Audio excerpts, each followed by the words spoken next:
sai nhiều sao? Nghe nhưng mà thì nó cũng chơi đu chơi muốn gì phải chụp. Phải. Con nó đi vào làm việc không chứ? Không phải phải thả con gốc à? Ui rồi.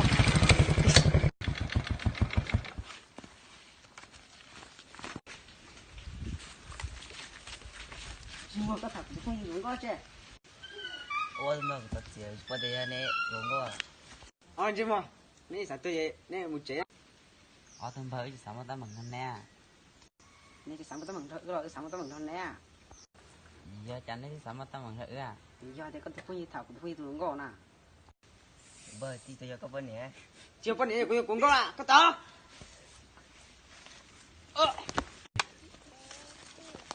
Chứ mà. Ôi chứ mà này tao. Đấy à. Chúa. Chúa con thằng cũng yêu chứ.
Nên rong cho coi từ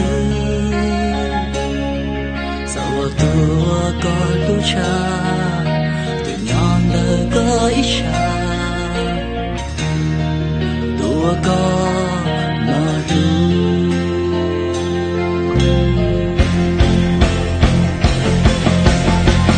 tao kể tu ta cho nhiều chân tu đi sao rong sao ra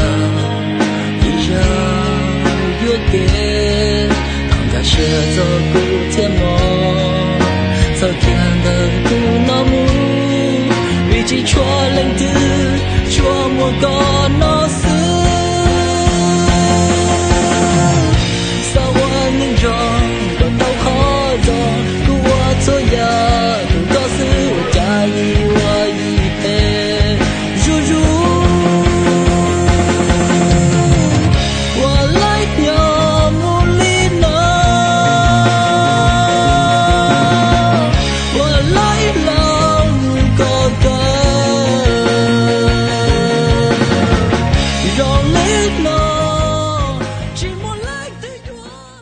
chứ là quá. Sáng này sao cũng là có gì vậy?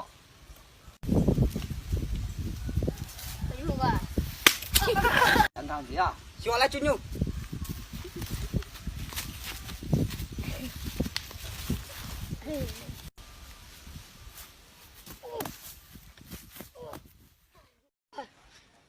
Tao mới tin sẵn đồ nữa đi.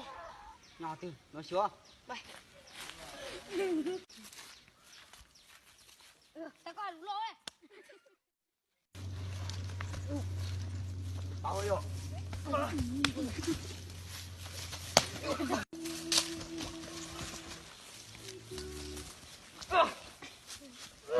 Tới con. Bay.